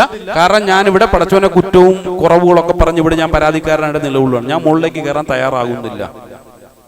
നേർരേഖയിൽ തന്നെ എനിക്ക് പോകാനാണ് ഞാൻ ആഗ്രഹം. എന്ന് വെച്ചാൽ എൻ്റെ ആ പരാജയത്തിന്റെ വഴിയിലൂടെ തന്നെ പോകാനാണ് ഞാൻ ആഗ്രഹിക്കുന്നത് എന്ന് ഞാൻ തീരുമാനമെടുത്താൽ പടച്ചവൻ എൻ്റെ വിഷയത്തിൽ എന്ത് ചെയ്യാൻ പറ്റും? ഇവിടെയാണ് അള്ളാഹു പറയുന്ന അഊദുബില്ലാഹി മിനശ് ശൈത്വാനിർ റജീം. 90-ാമത്തെ സൂറത്താണ് സൂറത്തുൽ ബലദ്. എൻ്റെ 4-ാമത്തെ ആയത്തിലൂടെ പറയുന്നു അഊദുബില്ലാഹി മിനശ് ശൈത്വാനിർ റജീം, ലഖദ് ഖലഖ്നൽ ഇൻസാന ഫീ കബദ്. മനുഷ്യനെ നാം സൃഷ്ടിച്ചിട്ടുള്ളത് കബദിലാണ്. എന്താ കബദ് എന്ന് പറഞ്ഞാൽ? ഒരുപാട് ബുദ്ധിമുട്ടുകളും അതുപോലെ തന്നെ എന്താണ്, ക്ലേശം സഹിക്കുന്ന ഒരവസ്ഥയ്ക്കാണ് കബദ് എന്ന് പറയുന്നത്. അപ്പൊ ക്ലേശം സഹിക്കേണ്ട ഒരു അവസ്ഥയിലാണ് മനുഷ്യനെ നാം സൃഷ്ടിച്ചിട്ടുള്ളത്. എന്തിനാണ് ഈ ക്ലേശം എന്ന് ചോദിച്ചാൽ, അതെന്റെ ജീവിതത്തിൽ അല്ലാഹു സുബ്ഹാനഹു വ തആല ചില ക്ലേശങ്ങൾ മുന്നോട്ട് വയ്ക്കും. ആ ക്ലേശങ്ങളെ ഞാൻ പഠിക്കുക. ഇതെന്തുകൊണ്ടാണ് എൻ്റെ ജീവിതത്തിൽ ഈ ഒരു കബദ് വരാനുള്ള കാരണം? എൻ്റെ കബദിന്റെ ഒരു പശ്ചാത്തലത്തിലൂടെ ഞാൻ കടന്നു പോകേണ്ടി വരുന്നത് എന്തുകൊണ്ടാണ്? 2 നിലയ്ക്ക് ഞാൻ അതിനെക്കുറിച്ച് പഠിക്കുക. ഒന്ന്, എൻ്റെ ഭാഗത്തു നിന്നുള്ള എന്തെങ്കിലും വീഴ്ചകൾ കൊണ്ടാണോ? പരിശോധിച്ചു നോക്കുക. ഇപ്പൊ എൻ്റെ ഭാര്യയും ഞാനും തമ്മിൽ നിരന്തരം കലഹത്തിലാണ്. അതിൽ എൻ്റെ ഭാഗത്ത് എന്തെങ്കിലും വീഴ്ചയുണ്ടോ? അല്ലെ എൻ്റെ മക്കളും ഞാനും തമ്മിൽ നിരന്തരം കലഹത്തിലാണ്. എൻ്റെ ഭാഗത്ത് എന്തെങ്കിലും വീഴ്ചയുണ്ടോ? ഇത് നമ്മൾ പഠിക്കേണ്ടത് എന്നോട് ചോദിച്ചിട്ടല്ല. എന്നോട് ഞാൻ ചോദിക്കാൻ പോയി കഴിഞ്ഞാൽ ഞാൻ പറയുമോ, നീ വളരെ ബെറ്ററാണ്, നിന്റെ ഭാഗത്ത് യാതൊരു വീഴ്ചയില്ല. ഇസ്ലാമികമായ ഒരു ജീവിത പദ്ധതിയാണ് രൂപപ്പെടുന്നതെങ്കിൽ അതിനെക്കുറിച്ച് അറിയാനാണെന്നുണ്ടെങ്കിൽ ആ വിഷയത്തെക്കുറിച്ച് നന്നായിട്ട് അറിയാവുന്ന ഒരു വ്യക്തിയോട് പോയിട്ട് കാര്യങ്ങളെല്ലാം പറയും, ഒരു കൗൺസിലിങ്ങിന് വിധേയമാകും. അപ്പൊ നല്ല നിലയ്ക്ക് എന്ത് ചെയ്യും? നമ്മുടെ കാര്യങ്ങളൊക്കെ വിലയിരുത്തപ്പെടും. എൻ്റെ പെരുമാറ്റം, എൻ്റെ രീതി, എൻ്റെ സമീപനം, എൻ്റെ ശൈലികൾ എല്ലാം വിലയിരുത്തിയിട്ട് പറയും, നിങ്ങളുടെ ഭാഗത്ത് ഇന്ന പോരായ്മകളുണ്ട്, നിങ്ങളതൊന്ന് പരിഹരിക്കണം. എൻ്റെ അയൽവാസിയായിട്ട് നിരന്തരം ഞാൻ പ്രശ്നത്തിലാണ്. ഓക്കെ, നിങ്ങളുടെ അയൽവാസികളുമായിട്ടുള്ള പ്രശ്നത്തിനുള്ള കാരണം എന്താണ്? കൃത്യമായ രൂപത്തിൽ നിരീക്ഷിക്കും. അതിനുശേഷം പറയും, എൻ്റെ ഭാഗത്താണോ തെറ്റ്, അവരുടെ ഭാഗത്താണോ തെറ്റെന്നുള്ളത്. ഇത് നിരീക്ഷകർക്ക് മാത്രമേ പറയാൻ കഴിയുള്ളൂ. അല്ലാതെ എനിക്ക് എന്നും എൻ്റെ മനസ്സാഗ്രഹിക്കുക ഒരു ക്ലീൻ സർട്ടിഫിക്കറ്റ് അതിന് തയ്യാറാക്കിക്കൊണ്ടേയിരിക്കുക എന്നുള്ള ഒരു നിരന്തരമായ പരിശ്രമത്തിലാണ് എൻ്റെ മനസ്സെന്നും ഉള്ളത്. അതിനെക്കുറിച്ച് ആദ്യം നമ്മൾ മനസ്സിലാക്കുക. അപ്പൊ ഈ ഒരു അവസ്ഥയിൽ വരാനുള്ള കാരണം എന്താണ്? അപ്പൊ എൻ്റെ ഭാഗമെല്ലാം ക്ലിയർ ആണ്, ഖുർആനികമായി ഹദീസിന്റെ അടിസ്ഥാനത്തിൽ 100% എൻ്റെ ഭാഗത്ത് പ്രശ്നങ്ങളൊന്നും ഇല്ല എന്നാണെന്നുണ്ടെങ്കിൽ, പ്രിയമുള്ളവരെ, ക്ഷമിച്ചുകൊണ്ട് സഹനതയോടുകൂടി ഒരല്പം ഞാനൊന്ന് മുന്നോട്ട് പോകുക. ശരിയാണ്, അബൂ സുഫിയാൻ കണ്ടെത്തി എന്നുള്ളത് ശരിയാണ്. അപ്പോൾ ഒരു ഇടങ്ങേറിലേക്ക് പോയി. വളരെ ഞങ്ങൾ ഉദ്ദേശിച്ച രൂപത്തിൽ വളരെ ആയാസരഹിതമായിട്ട് ആ ഒരു സമ്പത്ത് നേടിയെടുക്കാൻ കഴിഞ്ഞില്ല.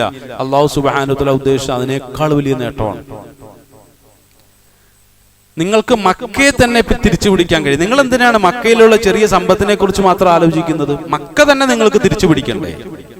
മക്ക തന്നെ സമ്മാനമായിട്ട് നിങ്ങൾക്ക് നൽകാം. അതിനുള്ള പദ്ധതി അള്ളാഹു ആവിഷ്കരിച്ചു. അപ്പൊ അവിടുന്ന് പരാതിയും പറഞ്ഞു, പടച്ചവൻ എന്താ ഇങ്ങനെ ചെയ്യുന്നത്, ഞങ്ങളോടൊപ്പം ഒരു ദൂതർ റസൂലുള്ളാഹി സ്വല്ലല്ലാഹു അലൈഹി വസല്ലം ഉണ്ടായിട്ടും ഒരു ദുആ പോലും സ്വീകരിക്കുന്നില്ല, ഇത് എന്തൊരു ഇടങ്ങേറാണിത്, ഇതിനു വേണ്ടിയിട്ടാണ് ഞങ്ങൾ ഇസ്ലാമിലേക്ക് കടന്നു വന്നത് എന്ന് പറഞ്ഞുകൊണ്ട് വേണമെങ്കിൽ പച്ച മനുഷ്യരായ അബൂബക്കർ സിദ്ദീഖ് റളിയല്ലാഹു അൻഹു അടക്കമുള്ള സഹാബത്തിന്, മുഹാജിരീങ്ങളായ സഹാബത്തിന് വേണമെങ്കിൽ പിന്മാറാമായിരുന്നു. ഓ, ഇതാണോ വലിയ പ്രവാചകൻ എന്നൊക്കെ പറഞ്ഞത്, ഒരൊറ്റ ദുആ കൊണ്ട് പടച്ചവന്റെ കബൂലിയത്ത് കിട്ടും എന്നൊക്കെയാണല്ലോ ഞങ്ങൾ വിചാരിച്ച്. അബൂ സുഫിയാൻ നമ്മളെ പറ്റിച്ചു പോയിട്ടുണ്ട്, ഇവിടെ അള്ളാഹുവിന്റെ ഇടപെടലൊന്നും ഉണ്ടായിട്ടില്ല, അതുകൊണ്ട് ഒരു കാര്യം, ഞാൻ പരിപാടി നിർത്തുകയാണെന്ന് പറയുകയാണെങ്കിൽ അൻസാരികളായ സഹാബത്തിനും വേണമെങ്കിൽ അവർക്ക് പിന്തിരിച്ചു പോകാമായിരുന്നു. അവർ പിന്തിരിഞ്ഞു പോയോ? ഇല്ല. അവരെന്ത് സ്വബറിന്റെ വഴികൾ സ്വീകരിച്ചു. സ്വബർ എന്ന് പറഞ്ഞാൽ എന്താണ്? ഒരു പ്രശ്നത്തിന്റെ തുടക്കമാണ്, അതിന്റെ അവസാനം വരെ ഞാൻ കാത്തിരിക്കണം ക്ഷമയോടുകൂടി. അപ്പോൾ ഇൻഷാ അല്ലാഹ് ഒരു പരിഹാരം, അത് നല്ലൊരു പരിഹാരമായിട്ടായിരിക്കും എൻ്റെ മുന്നിൽ ആ ഒരു സാഹചര്യത്തെ ജീവിതം അവതരിപ്പിക്കുക. അതിനുവേണ്ടി വെയിറ്റ് ചെയ്യുക എന്നുള്ളതാണ്. ഇപ്പൊ എല്ലാവർക്കും ധൃതിയാണ്, പെട്ടെന്ന് വേണം, ആർക്കും സമാധാനമില്ല. ഈ സമാധാനമില്ലാത്ത ആളുകൾ ജീവിതത്തിൽ എന്നും പരാജയത്തിന്റെ കയ്പുകൾ അനുഭവിച്ചുകൊണ്ടേയിരിക്കും. ഒരല്പം ക്ഷമയുണ്ടെങ്കിൽ സമാധാനത്തോട് കാത്തിരിക്കും. ആ പ്രശ്നങ്ങൾ കഴിഞ്ഞു, നമുക്ക് വേണ്ടിയിട്ട് ഇൻഷാ അല്ലാഹ് ഒരു സൂര്യൻ ഉദിക്കും, നമ്മളുടെ പ്രഭാതമാണിത്, അന്ന് നമുക്ക് വളരെയധികം സന്തോഷിക്കാം. കഴിഞ്ഞ കാലത്തെ ദുരനുഭവങ്ങളെയൊക്കെ ഒരല്പം അഭിമാനബോധത്തോടെ നമുക്ക് എന്ത് ചെയ്യാൻ കഴിയും? അവതരിപ്പിക്കാൻ കഴിയും. അതാണ് വിജയികളുടെ പ്രത്യേകത എന്ന് പറയുന്നത്. അപ്പൊ മക്ക തന്നെ തിരിച്ചു തരാം. റസൂലുള്ളാഹി സ്വല്ലല്ലാഹു അലൈഹി വസല്ലം സഹാബത്ത് എന്ത് ചെയ്തു? ഉൾക്കൊണ്ടു. അത് ശരി, അള്ളാഹ് ഏറ്റവും വലിയൊരു വിജയമാണ് ഇതിലൂടെ ഉദ്ദേശിക്കുന്നത്. അള്ളാഹ് പറഞ്ഞ എന്താണെന്ന് അറിയോ? അഊദു ബില്ലാഹി മിനശ് ശൈത്വാനിർ റജീം, ഇന്ന മഅൽ ഉസ്രി യുസ്റ. നിങ്ങളുടെ എളുപ്പം അല്ലാഹു സുബ്ഹാനഹു വ തആല വെച്ചിട്ടുള്ളത് ബുദ്ധിമുട്ടിന്റെ ഉള്ളിലാണ്. അതെന്ത് ചെയ്യണം? നമ്മൾ കണ്ടെത്താൻ ശ്രമിക്കണം. ആ ഒരു ബാധ്യതയെങ്കിൽ നമ്മൾ ഏറ്റെടുക്കേണ്ട. അല്ല അള്ളാഹ് എല്ലാം ഇത് പൊട്ടിച്ചെടുത്ത് എന്നാ വിജയം എന്ന് പറഞ്ഞ കൈ തരില്ല. അത് ജീവിതത്തിന്റെ ഒരു രീതിയാണ്. അത് നമ്മൾ ആദ്യം ഉൾക്കൊള്ളുക. ഒരു ബുദ്ധിമുട്ട് വന്നാൽ എന്നും ഈ ബുദ്ധിമുട്ടാണെന്നല്ല അതിന്റെ അർത്ഥം. ആ ബുദ്ധിമുട്ടിന്റെ ഉള്ളിൽ നിന്നും ഞാൻ എന്ത് ചെയ്യണം? അതിന്റെ ശരികളെയും നന്മകളെയും കണ്ടെത്തുക എന്നുള്ളതാണ്. അതെന്റെ ഉത്തരവാദിത്വമാണ്. അള്ളാഹു പകുതി ചെയ്യും, പകുതി എന്റെ ഉത്തരവാദിത്വമാണ്. കാരണം എന്താണെന്നറിയോ? അതിന് വേണ്ടിയിട്ടാണ് ഈ കഴിവും പ്രാപ്തിയും ഒക്കെ അള്ളാഹ് എനിക്ക് തന്നിട്ടുള്ളൂ. നമ്മൾ മന്ദബുദ്ധികളൊന്നും അല്ലല്ലോ. മന്ദബുദ്ധികളാണെങ്കിൽ പടച്ചവൻ എന്ത് ചെയ്യും? എല്ലാം അങ്ങോട്ട് ഏറ്റെടുത്തേക്കും. ഒന്നുമില്ല, പരലോകത്ത് പോയി കഴിഞ്ഞാലും സുഖം, ഒന്നുമില്ല, കുഴപ്പമൊന്നുമില്ല. മന്ദബുദ്ധി അല്ലാത്ത എന്നോടാണ് അള്ളാഹു എന്ത് പറയുന്നത്? നിനക്കും കുറച്ച് ഉത്തരവാദിത്തങ്ങളുണ്ട്, നീ അത് നിർവഹിച്ചേ പറ്റൂ. അതിനു വേണ്ടിയിട്ടാണ് 114 സൂറത്തിറങ്ങുന്ന ഒരു ഗ്രന്ഥം ഞാൻ താങ്കളുടെ പ്രവാചകന്റെ മേൽ അവതരിപ്പിച്ചിട്ടുള്ളത്. 6000-ഓളം ആയത്തുകൾ അടക്കൊണ്ട് അതിനകത്ത്. ഇതൊക്കെ വെറുതെ ആണെന്നാണോ? അല്ലല്ലോ. നിന്റെ ജീവിതത്തിൽ നിനക്ക് മാർഗദർശനമാകാൻ വേണ്ടിയിട്ടാണ്. എത്ര ആയത്തുകൾ നിനക്കറിയാം എന്നോട് ഖുർആൻ ചോദിച്ചാൽ ഞാൻ എന്താ മറുപടി കൊടുക്കുക? കാരണം ഇതൊക്കെ ജീവിത പദ്ധതിയാണ്. സൂറത്തുൽ ഫാത്തിഹ മുതൽ സൂറത്തുൽ നാസ് വരെയുള്ള എല്ലാ ആയത്തുകളും എൻ്റെ ജീവിതത്തിന്റെ പ്രശ്നങ്ങൾക്കും ഉള്ള പരിഹാരമായിട്ട് എൻ്റെ ജീവിതത്തെ എങ്ങനെ നയിക്കണം എന്നുള്ളതിന്റെ കൃത്യമായ നിർദ്ദേശങ്ങളുമാണ്. ഈ രണ്ടും എന്ത് ചെയ്യണം? ഉൾക്കൊള്ളണം, മനസ്സിലാക്കണം, മുന്നോട്ട് പോകണം. അപ്പൊ എനിക്കൊരിക്കലും എന്ത് ചെയ്യേണ്ടി വരില്ല? എൻ്റെ ജീവിതത്തെ പഴി പറയേണ്ടി വരില്ല, എൻ്റെ പടച്ചവനെ പഴി പറയേണ്ടി വരില്ല. ഇതാണ് ജീവിതത്തെ കുറിച്ചുള്ള ഖുർആന്റെ കാഴ്ചപ്പാടെന്ന് പറയുന്നത്. അല്ലാഹു സുബ്ഹാനഹു വ തആല ചിന്തിക്കാനുള്ള ശരിയായ ബോധം നൽകി നമ്മെ ഏവരെയും അനുഗ്രഹിക്കുമാറാകട്ടെ.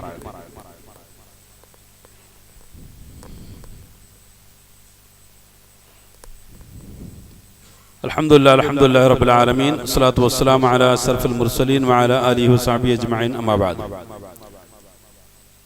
അള്ളാഹുവിന്റെ കൽപ്പനകളെ ശിരസാ വഹിച്ചുകൊണ്ട് ജീവിതത്തെ മുന്നോട്ട് നയിക്കണമെന്നും തഖ്വയിൽ കൊണ്ട് ജീവിതത്തെ ചിട്ടപ്പെടുത്തണമെന്നും രണ്ടാമത് ഒന്നുകൂടി ഉണർത്തുകയാണ്. അഊദു ബില്ലാഹി മിനശ് ശൈത്വാനിർ റജീം. ബിസ്മില്ലാഹിർ റഹ്മാനിർ റഹീം. യാ അയ്യുഹല്ലദീന ആമനൂ ഇസ്തഈനൂ ബിസ്സബ്രി വസ്സലാഹ് ഇന്നല്ലാഹ മഅസ്സാബിരീൻ. മുഅ്മിനീങ്ങളെ സംബോധന ചെയ്തുകൊണ്ട് അല്ലാഹു സുബ്ഹാനഹു വ തആല പറയുന്നു, ഇസ്തഈനൂ, നിങ്ങൾ സഹായം തേടണം, ബിസ്സബ്രി വസ്സലാ, സബർ കൊണ്ടും നമസ്കാരം കൊണ്ടും. ഇന്നല്ലാഹ മഅസ്സാബിരീൻ, നിശ്ചയമായും അല്ലാഹു സുബ്ഹാനഹു വ തആല സ്വാബിരീങ്ങളോടൊപ്പമാണ്. പ്രിയമുള്ളവരെ, ജീവിതവുമായി ബന്ധപ്പെട്ട അല്ലാഹു തരുന്ന നല്ലൊരു കാഴ്ചപ്പാടാണ്. പ്രതിസന്ധികൾ മനുഷ്യന്റെ ജീവിതത്തിൽ ഉണ്ടാവും. കാരണം ഫീ കബദ്, ലഖദ് ഖലഖനൽ ഇൻസാന ഫീ കബദ്, അല്ലാഹു തന്നെ ബോധ്യപ്പെടുത്തിയതാണ്. കബദിലാണ് മനുഷ്യന്റെ ജീവിതം അല്ലാഹു വ്യവസ്ഥപ്പെടുത്തിയിട്ടുള്ളതെങ്കിൽ ആ ഒരു സാഹചര്യങ്ങളിലൂടെ മുന്നോട്ട് പോകുമ്പോൾ അള്ളാഹുവിനോട് ഒരുപാട് ആവശ്യക്കാരനായിട്ട് മനുഷ്യൻ മാറണം. അതാണ് ജീവിതം. അതുകൊണ്ട് തന്നെയാണ് ഇബാദത്തിനെ കുറിച്ച് പറഞ്ഞപ്പോൾ അദ്ദുആഉ മുഖുൽ ഇബാദ എന്ന് റസൂലുള്ളാഹി സ്വല്ലല്ലാഹു അലൈഹി വസല്ലം പറഞ്ഞു. ഇബാദത്തിന്റെ മജ്ജയാണ് എന്നാ പറഞ്ഞിട്ടുള്ളത്. ഇപ്പം നമ്മൾ സ്പൈനൽ കോഡ് എന്നൊക്കെ പറയുന്ന പോലെ നമ്മുടെ എല്ലാ ശരീരത്തിൻ്റെ പ്രവർത്തനങ്ങളും ഈ സ്പൈനൽ കോഡ് വഴിയാണ് ബ്രെയിനിലേക്ക് എത്തുക എന്ന് പറഞ്ഞതുപോലെ നമ്മളുടെ എല്ലാ കാര്യങ്ങളും ദുആയിലൂടെയാണ് അള്ളാഹുവിലേക്ക് എത്തുക. എല്ലാത്തിലും ദുആ അത്യാവശ്യമാണ്. അപ്പൊ ദുആയിൽ അധിഷ്ഠിതമായ ഒരു ജീവിത പശ്ചാത്തലമാണ് മനുഷ്യർക്ക് വേണ്ടി അള്ളാഹു സുബ്ഹാനഹു വ തആല ഒരുക്കി വെച്ചിട്ടുള്ളത്. അത് നമ്മൾ മനസ്സിലാക്കണം. എൻ്റെ ജീവിതം ദുആ ആക്കി ഞാൻ മാറ്റേണ്ടതുണ്ട്. ഈ ദുആ ഞാൻ ചെയ്യേണ്ടത് എൻ്റെ സുഹൃത്തുക്കളോടല്ല, എൻ്റെ കുടുംബക്കാരോടല്ല, എൻ്റെ അയൽവാസികളോടല്ല, എൻ്റെ സുഹൃത്തുക്കളോടോ സഹോദരങ്ങളോ ഒന്നുമല്ല. സാധാരണ മനുഷ്യർ ഇങ്ങനെ ദുആ ചെയ്തുകൊണ്ടിരിക്കുന്നത് മറ്റുള്ളവരോടാണ്. സങ്കടം പറയും, വിഷമം പറയും, അത് പറയും, ഇത് പറയും, പരാതി പറയും, എല്ലാം പറയും. ഇതൊക്കെ കേൾക്കാൻ മാത്രം വിധിക്കപ്പെട്ട ഒരു അവസ്ഥയിലേക്ക് മാറിക്കഴിഞ്ഞാൽ ഈ ആളുകളൊക്കെ പതുക്കെ പതുക്കെ പിന്മാറി തുടങ്ങും. ഇയാൾ വരുന്നുണ്ട്, ഇനി അയാളുടെ സങ്കടവും ഇടങ്ങേറൊക്കെ നമ്മൾ കേട്ടോണ്ടിരിക്കേണ്ടി വരും. പ്രിയമുള്ളവരെ, സങ്കടങ്ങളും ഇടങ്ങേറുകളും ഒരു പരിധിക്കപ്പുറം നമ്മൾ എന്ത് ചെയ്യാൻ പാടില്ല, മനുഷ്യന്മാരോട് പറയരുത്. അത് നല്ല രീതിയല്ലത്. ഒരു പരിധിക്കപ്പുറം എല്ലാവർക്കും മടുപ്പാണ്. എന്നെ മറ്റുള്ളവർ മടുത്തു പോകും. കാരണം എന്താണെന്നറിയോ, ഞാനും മറ്റുള്ളവരെ മടുക്കുന്നത് കൊണ്ടാണ്. അതുകൊണ്ട് ഞാൻ എന്ത് ചെയ്യണം, എൻ്റെ പരാതികളും പരിവട്ടങ്ങളും എല്ലാം ദുആ ആക്കി മാറ്റി അള്ളാഹുവിനോട് പറഞ്ഞുകൊണ്ടേയിരിക്കുക. പക്ഷെ അള്ളാഹു പറഞ്ഞു, അതിൽ വളരെ പ്രധാനപ്പെട്ട ഒരു സംഗതി, നീ ദുആ ചെയ്തു കുഴപ്പമൊന്നുമില്ല, പക്ഷെ ഒരു സംഗതി അള്ളാഹു ഡിമാൻഡ് വെക്കുകയാണ്. എന്താണെന്നറിയോ, സ്വബർ വേണം കേട്ടോ. ഇപ്പൊ ഞാൻ ദുആ ചെയ്ത ഇപ്പൊ കിട്ടണം സംഭവം. എൻ്റെ സാമ്പത്തിക പ്രതിസന്ധിയിലാണ്, പഠിച്ചോളെ ഇപ്പൊ എൻ്റെ സാമ്പത്തിക പ്രതിസന്ധി മാറ്റിക്കോ. പഠിച്ചോളെ ഞാൻ വല്ലാത്തൊരു ബുദ്ധിമുട്ടിലാണ്, ഇപ്പൊ എനിക്ക് പരിഹാരം തരണം. ഒരല്പം ഇല്ലില്ല, എനിക്ക് വെയിറ്റ് ചെയ്യാനുള്ള സമയമില്ല. ഇപ്പൊ അള്ളാഹ് പറഞ്ഞു, എന്നാ പൊയ്ക്കോളി. അള്ളാഹു ഡിമാൻഡ് ചെയ്തിട്ടുള്ള വിഷയമാണ്. എന്താണ്? സ്വബർ വേണം. സ്വബറോട് കൂടിയാണെങ്കിൽ ദുആ ചെയ്തു. വസ്വല എന്ന് പറയാനുള്ള കാരണം, ഏറ്റവും കൂടുതൽ മനുഷ്യന് ആത്മനിയന്ത്രണം വേണ്ട ഒരു സംഗതി നമസ്കാരമാണ്. നമസ്കാരത്തിന് നല്ല സ്വബർ കിട്ടുന്നുണ്ടോ, സമാധാനം കിട്ടുന്നുണ്ടോ, അതോ നമസ്കാരത്തിന് വേണ്ടി കൈ കെടുത്തി അടുത്ത നിമിഷത്തിൽ ശ്രദ്ധ മാറിപ്പോകുന്നുണ്ടോ? അങ്ങനെയെങ്കിൽ എങ്ങനെയാണ് ഈ സ്വബറൊക്കെ കിട്ടുക എന്നുള്ളതാണ്. അപ്പൊ സബറിന് ഏറ്റവും നല്ലൊരു പ്രായോഗികമായ ഇബാദത്ത് എന്ന് പറയുന്നത് നമസ്കാരമാണ്. അതുകൊണ്ട് രണ്ട് സംഗതി അള്ളാഹു മുൻനിർത്തി. എന്നിട്ട് പറഞ്ഞു, ഞാൻ ആരോടൊപ്പമാണെന്നറിയോ, ഇന്നല്ലാഹ മഅ സ്വാബിരീൻ, സ്വാബിരീങ്ങളോടൊപ്പമാണ്. സ്വാബിരീങ്ങളോടൊപ്പം ഞാൻ ഉണ്ടാവും. അല്ല, സ്വാബിർ അല്ലാത്ത ഒരു വ്യക്തിയുടെ അടുക്കൽ ഞാൻ ഉണ്ടാകണമെന്ന് നിങ്ങൾ വാശി പിടിക്കരുത്. കാരണം എന്താണെന്നറിയോ, അവർക്കൊരിക്കലും എന്തില്ല, സ്വബർ ഇല്ലാത്തവരാണ്, നമസ്കാരത്തിലും കൃത്യത ഇല്ലാത്തവരാണ്. ഇതിനൊക്കെ ശേഷമാണല്ലോ ജീവിതത്തിന്റെ വളരെ പ്രധാനപ്പെട്ട സംഗതി മജ്ജയാകുന്ന പ്രാർത്ഥനയെ ഞാൻ മുന്നോട്ട് വെച്ചിട്ടുള്ളത്. അള്ളാഹുവിന്റെ നയനിലപാടുകൾ എത്രയോ വ്യക്തമാണ്. ജീവിതമാണ് ഇവിടെ വ്യക്തമാക്കപ്പെടുന്നത്. അപ്പൊ ആ നിലയ്ക്ക് എന്ത് ചെയ്യുക, എല്ലാ കാര്യങ്ങളും എൻ്റെ അള്ളാഹുവിനോട് മാത്രം തുറന്നു പറയുക. മറ്റുള്ളവരോട് പറയുന്നതിനേക്കാൾ കൂടുതൽ ഞാൻ എന്ത് ചെയ്യണം, അള്ളാഹുവിനോട് കൂടുതലായിട്ട് പറഞ്ഞുകൊണ്ടേയിരിക്കുക. അള്ളാഹു എന്ത് ചെയ്യും, എൻ്റെ ജീവിതത്തിൽ വലിയ വലിയ മാറ്റങ്ങൾ ഉണ്ടാക്കും. അതിന് ഇന്ന് ഒരു പ്രശ്നം ഉണ്ടായി, നാളെ ഞാൻ ആഗ്രഹിക്കുന്ന രൂപത്തിൽ മാറണമെന്ന് ആഗ്രഹിക്കുന്നു മാത്രം. കാരണം അള്ളാഹു വിശാലമായ ഒരു ഭാവിയാണ് ആഗ്രഹിക്കുന്നത്, ഞാൻ ചെറിയൊരു ഭാവിയാണ് ആഗ്രഹിക്കുന്നതെങ്കിൽ അള്ളാഹു പറയും, വിശാലമായ ഭാവി ഞാൻ തരാം, നിന്റെ ചെറിയ ആഗ്രഹങ്ങൾക്കും അപ്പുറം. പക്ഷെ എന്ത് ചെയ്യണം, സ്വബർ വേണമെന്ന് പറഞ്ഞു. സ്വബർ എനിക്കില്ല എങ്കിൽ എങ്ങനെ ഇത്തരം ഒരു ഇസ്ലാമികമായിട്ടുള്ള ജീവിത പദ്ധതിയോട് സമരസപ്പെട്ടുകൊണ്ട് എനിക്ക് ജീവിക്കാൻ സാധിക്കും എന്നുള്ളതാണ്. അള്ളാഹു ചിന്തിക്കാനുള്ള തൗഫീഖ് നൽകി നമ്മെ ഏവരെയും അനുഗ്രഹിക്കുമാറാകട്ടെ. ശരിയായൊരു കാഴ്ചപ്പാട് വിശുദ്ധ ഖുർആനെ ഹദീസിനെ മുൻനിർത്തിക്കൊണ്ട് രൂപപ്പെടുത്തിയെടുക്കാനുള്ള നല്ല തൗഫീഖും കാഴ്ചപ്പാട് നൽകി നമ്മെ എല്ലാവരെയും അള്ളാഹു അനുഗ്രഹിക്കുമാറാകട്ടെ. നമ്മൾ ഇന്ന് വന്നുപോയിട്ടുള്ള വലുതും ചെറുതായ മുഴുവൻ പാപങ്ങളെ അള്ളാഹുവിൻ്റെ മഹത്തായ അനുഗ്രഹം കൊണ്ട് വിട്ടുകൊടുത്ത് മാപ്പാക്കി തരുമാറാകട്ടെ. ലോകത്ത് കഷ്ടപ്പാടുകൾ ദുരിതങ്ങൾ അനുഭവിക്കുന്ന എല്ലാ മുസ്ലിമീങ്ങളെയും എല്ലാവിധ പ്രയാസങ്ങളിലും അള്ളാഹു കരകയറ്റി അനുഗ്രഹിക്കുമാറാകട്ടെ. വിശേഷിച്ച ഫലസ്തീൻ മുസ്ലിമീങ്ങൾക്ക് അള്ളാഹു സമാധാനവും സമാശ്വാസവും നല്ല ഒരു പരിഹാരവും കൊടുത്ത് അനുഗ്രഹിക്കുമാറാകട്ടെ. നമ്മുടെ ജയിലിൽ കഴിയുന്ന സഹോദരങ്ങൾക്ക് അള്ളാഹു ഇത്രയും പെട്ടെന്ന് ജയിൽ മോചനം കൊടുത്ത് അനുഗ്രഹിക്കുമാറാകട്ടെ. നമ്മളിൽ നിന്ന് മരണപ്പെട്ടു പോയിട്ടുള്ള മുഴുവൻ ആളുകളുടെയും ഖബറുകളെ അള്ളാഹു വിശാലമാക്കുകയും മഗ്ഫിറത്തും റഹ്മത്തും കൊടുത്ത് അവരെയൊക്കെ അനുഗ്രഹിക്കുകയും ചെയ്യുമാറാകട്ടെ. മുസ്ലിം ലോകത്തെ അള്ളാഹു അനുഗ്രഹിക്കുമാറാകട്ടെ. നഷ്ടപ്പെട്ടു ഇസ്സത്തിനെ ഖുർആന്റെ ഹദീസിന്റെ വഴിയിലൂടെ തിരിച്ചു പിടിക്കാനുള്ള തൗഫീഖും താഖത്തും കൊടുത്ത് മുസ്ലിം ലോകത്തെ അള്ളാഹു അനുഗ്രഹിക്കുമാറാകട്ടെ. അല്ലാഹു മഗ്ഫിർ ലിൽ മുഅ്മിനീന വൽ മുഅ്മിനാത്ത് വൽ മുസ്ലിമീന വൽ മുസ്ലിമാത്ത് അൽ അഹ്യാഇ മിൻഹും വൽ അംവാത്ത് റബ്ബനാ ആതിനാ ഫിദ് ദുനിയ ഹസന വഫിൽ ആഖിറതി ഹസനത വഖിനാ അദാബന്നാർ. ആമീൻ ബിറഹ്മതിക യാ അർഹമർ റഹീമീൻ. അൽഹംദുലില്ലാഹി റബ്ബിൽ ആലമീൻ.